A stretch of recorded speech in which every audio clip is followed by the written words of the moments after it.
Hi guys, welcome back to the garden for another beautiful Sunday morning garden update. People, it feels good. What? We are cool. We have been cool for the entire week. All right. Temperatures have been so wonderful. We had our windows open. We were just living it up and just loving every minute of it, right? And we were just really enjoying the temperatures. Can I tell you? The garden is still messy. It's still a work in progress. Lots of work to be done, right? But as gardeners, we see past the mess to the progress and we see the plants that are in the bloom. I'm going to take you along with me, as always, just to give you a quick garden update. Hope you are all doing well this morning, right? Let's get into it. All right, guys, got the camera on. Look at this. Our hydrangeas are all in bloom. Finally, fully white panicles in the back. The limelight hydrangeas as well as the little limes. Stop it. All right. We are having fun this morning, right? Beautiful blooms so far. They survived the heat wave. They suffered when it just started. I suffered when it just started, but they have grown and they've done well. I don't know if you remember this one. This is a one that was so teeny earlier in the season that I almost swapped it out. But luckily, we decided to leave her here in her container, and this little baby just grew so beautifully. Look at these moths. I have them everywhere, everywhere. I don't know. But you know what I do have everywhere that I really am enjoying right now? The birds. There are two hummingbirds in my garden. And one just flew past my head. They make a really loud sound when they fly past you because they go so fast. Their wings just keep zzz, right? But I enjoy watching them. They love visiting this plant right here, which is our Rose of Sharon Little Kim. Okay. And interestingly enough, they also like visiting the dapple willow. And I'm wondering why, because the dapple doesn't have a flower. But for some reason, they frequent the dapple willows. And I'll actually show you this dapple because we're having some issues with this dapple, people. Look at this. My dapple is dying. In the center, I've lost in this entire branch right here. And I have no idea why or what is causing it, right? All of the leaves just dried up. Here, can you see? All the leaves dried up and just dropped off. So I've increased my watering and I have my fingers crossed that she's going to just regenerate and fill back in the center because I'm loving on these dapples, right? Do you guys remember them? These are the ones we planted 2 seasons ago. Yeah, they're special dapples. That's the one John surprised me with. So we've got to keep it growing now. Right? I'm going to take. Okay, so here we are at the bed that has the foxgloves that are actually blooming. This is the first one we saw last week, which I told you I was a little bit disappointed by. People, the second wave that's coming up is coming up so much better. Look at this one. Look at that. Oh my goodness. Oh, and hey, come here. That's not anything. Look right here. Come on over. Do you remember the one I showed you last week that hadn't opened yet? Look at it. Oh, it's open. We've got flowers. Look at that. Let me zoom on in because I can't make it all the way to the back of the bed. Oh, stop it. Isn't that just beautiful? I'm starting to like these foxgloves. I just had to give them a little bit of time, right?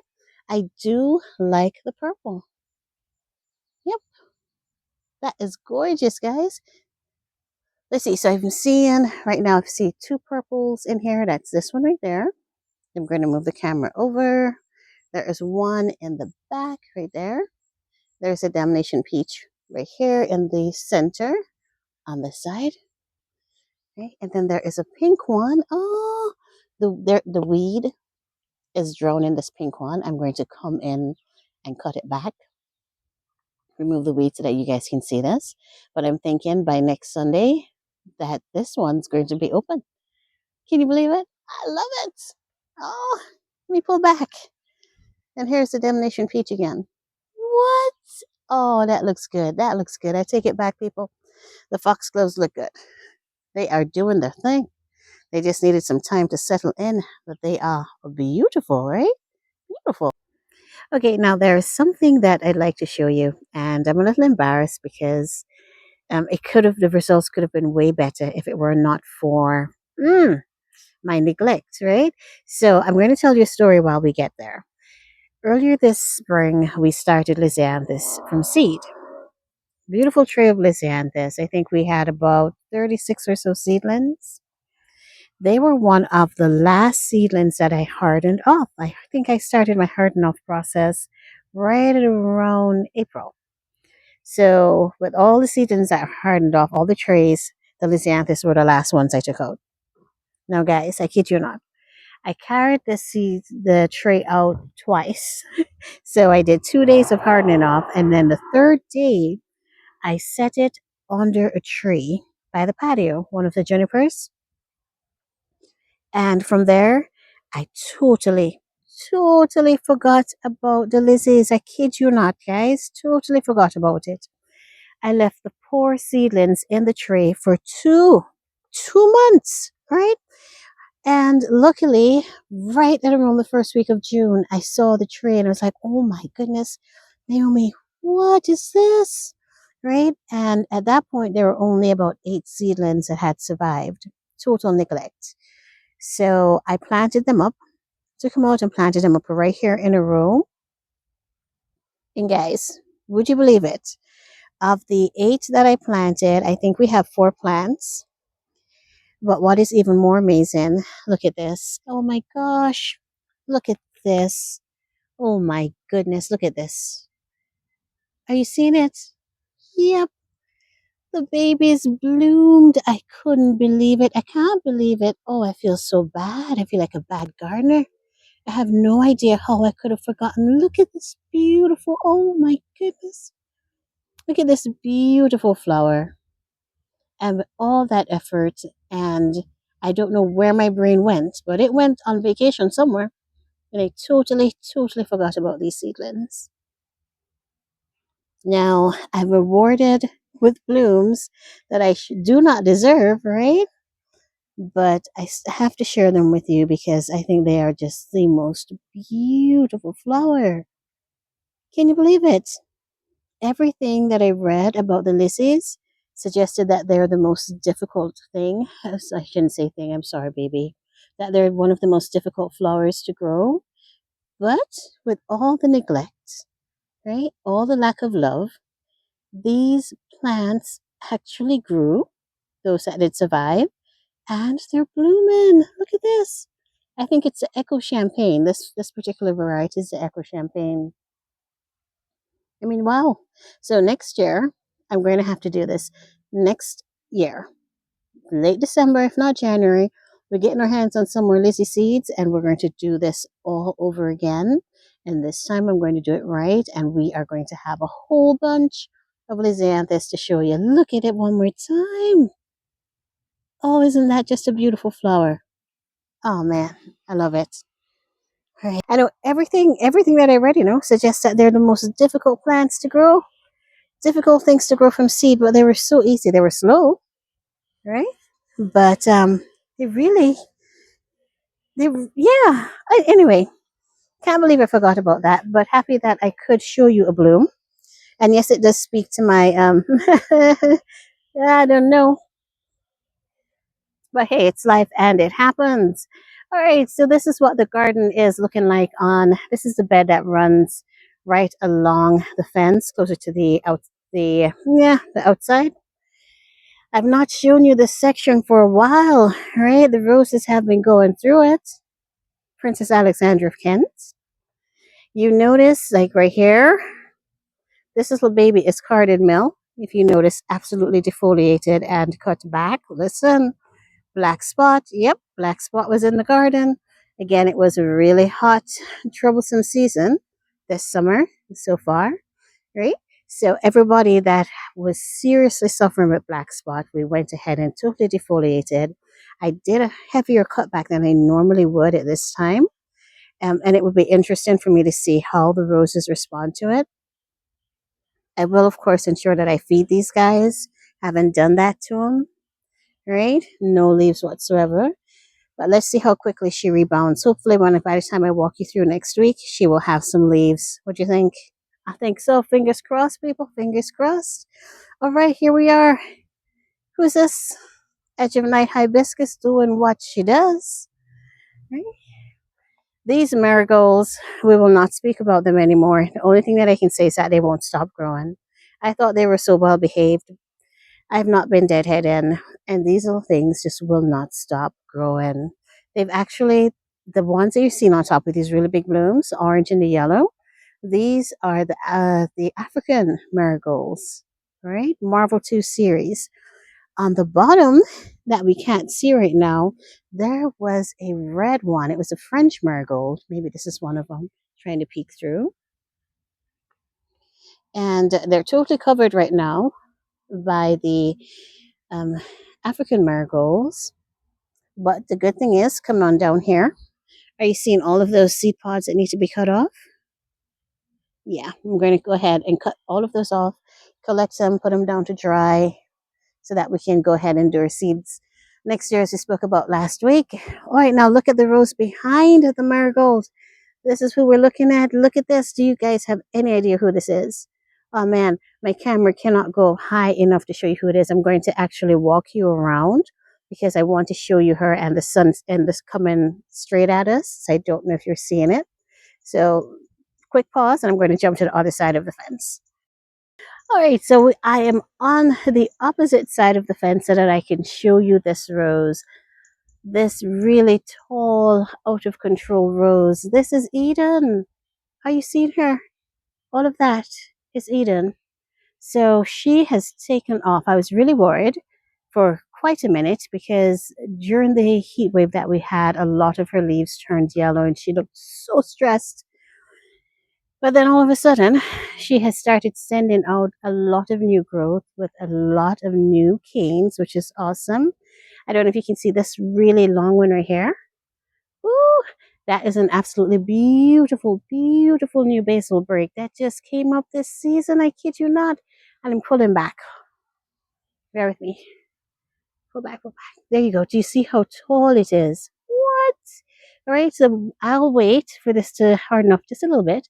And I'm going to go ahead and train it this way along the fence. Ooh.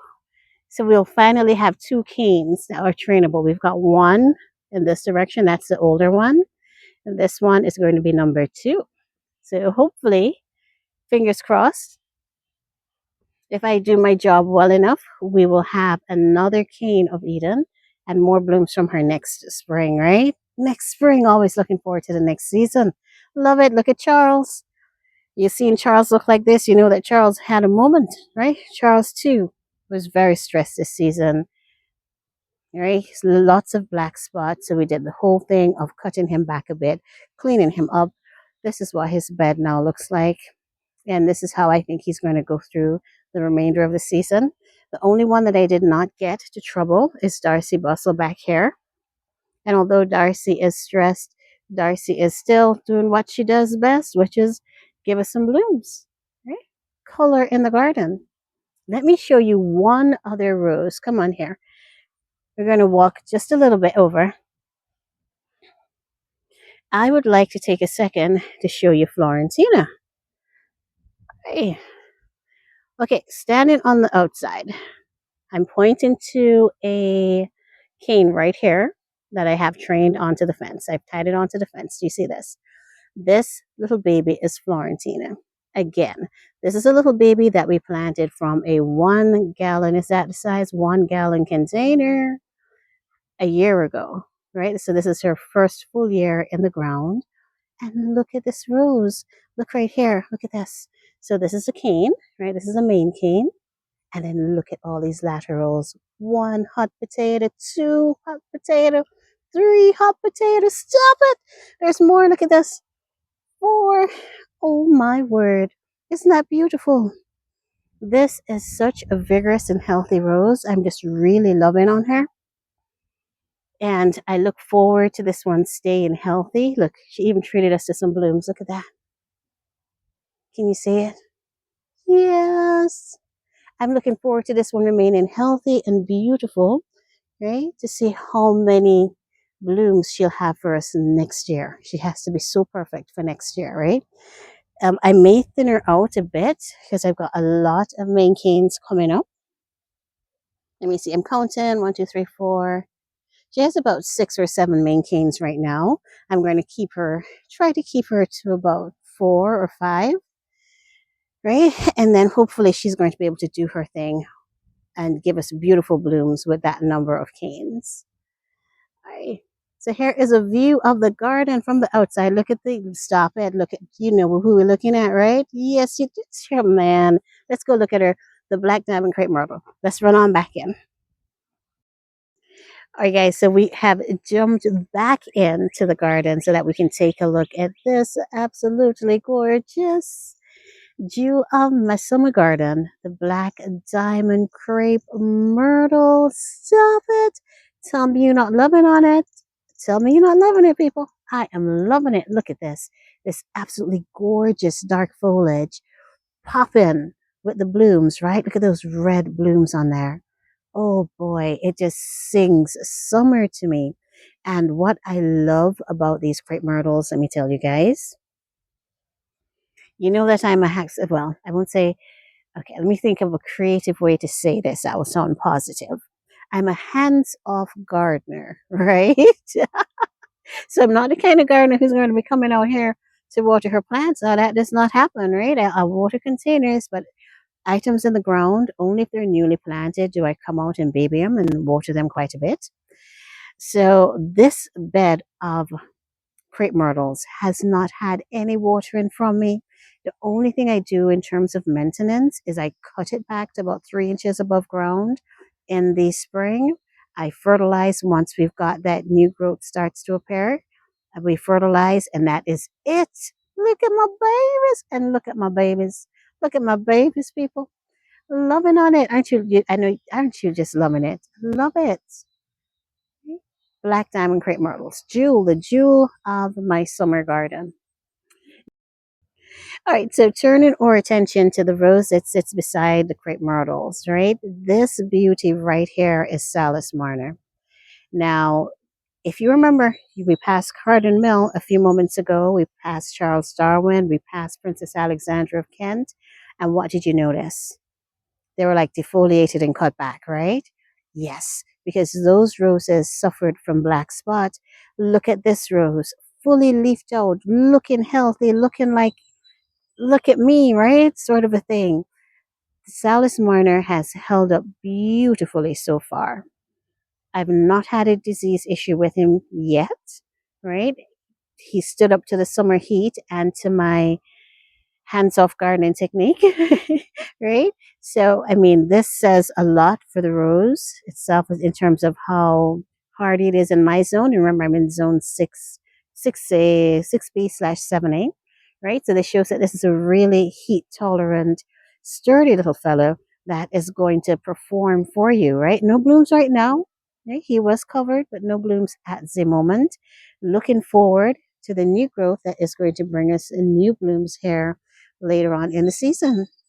Beautiful rose. Okay, turning you around one more time, just one more tilt of the camera so that you can see the blooms from Florentina. Just one more time. Stop it. I love red roses. Can I tell you?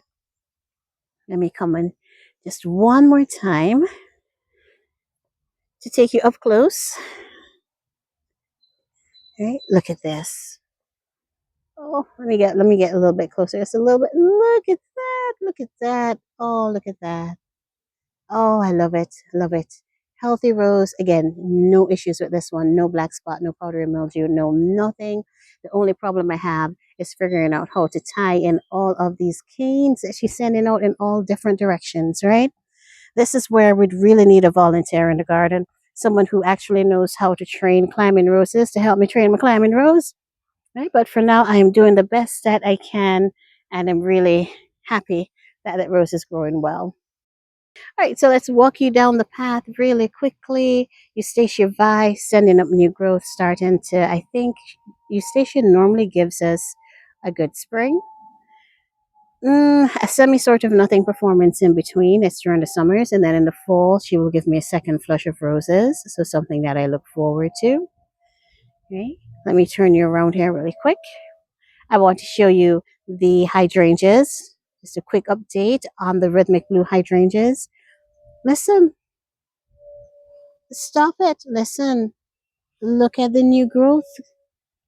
Can you see it? Let me show you one more. Don't look at the spotty leaves now. Hey, it's the season. Look at the new growth, guys. That means that this hydrangea is settling in. This hydrangea is not burnt and crispy. Yes, her blooms are faded right now because they're faded blooms, right? But she's not burnt, she's not crispy, and that is telling me that, hey, she is tolerating my zone and the location that I have her in really, really well as well. Right? Our second bed of crepe myrtles, always the last one to bloom, again because of the location. All right. But she has started giving us some love. Oh man. We won't tell her to stop it, right? We want her to keep sending that love out. And here is the second of the hydrangeas, rhythmic blue. My babies, my teeny little babies, people. Okay. Looking forward to them being more beautiful and stronger plants next year. So I'll be able to show you an even bigger, more vibrant, more impressive hydrangea. But I'm very proud that she's right here. Well, she's right here in the garden. All right, let's turn around really quickly and I'll give you a quick look at the Rose Island. All right, just very quick. It is a very messy, so see past the mess as always. All right, the serendipity alliums that we transplanted. I don't know if you can see one in the background. We had divided ones from the rose walk and popped them in here earlier this spring. All of the babies that we popped in, look, all growing, all blooming, all settled in and all doing well. The little lime hydrangeas has started giving us a little bit of love. Look at that color, right? Starting to blush up a bit, which is beautiful. The roses on the island are very quiet at the moment. You are seeing a few blooms from Hyde Hall. Let's see if I can go up a little bit further. The pink that you're seeing at the top is the Sophie's rose. Ooh, and one of my neighbors are jamming. Hold on, do you hear that? Stop it. Somebody's in a good mood today. But all right, and we do have one bloom from Bring Me Sunshine. All right, let's see. Pulling it over. And may I show you just 1 second, a quick update on, yep, the salvia. That is our lavender salvia. I hope I'm giving her the right name. I'm thinking it's called lavender salvia. The most beautiful annual salvia. So big, so strong, so gorgeous. Look at how it has filled out the container. Let me pull back. Are you seeing how big and beautiful that is in the container? There are two plants in there, two baby plants have filled up that big container, overflowing. The only thing that I'm waiting for now are the bloom spikes, right? We've got a few little ones there, but I'm waiting to be absolutely overwhelmed by the spikes. The color is out of this world. If you've followed me for any time, you know that I love myself some purple, right? Dark color foliage, that's my thing. And this one has it all. She has the purple and she has the dark green, right? Beautiful, beautiful, beautiful salvia. All right. So let's see. I think that is going to be the last update that we have for the garden today, right? It's looking really good. Everything's growing beautifully. I'm looking forward to more blooms. I have a lot of deadheading to do. Now that we've got this week of cool temperatures, it's my time, people. I've got no excuses, right? I got to get out into the garden and I got to make it look good. So that's what I'll spend my time doing all of this week. So that hopefully when you see the garden next week, it's going to look a little bit, just a little bit more manicured, right? Stop it. Just a little bit. All right. So I will go ahead, let's go ahead and we'll end the video right here for today. Thank you as always for joining me for another beautiful stroll through the garden. As always, you know it, you know it. You are beautiful, you are loved, you are what? You are awesome. You're absolutely awesome. Thanks for watching, guys, and I will see you in the next video. Bye.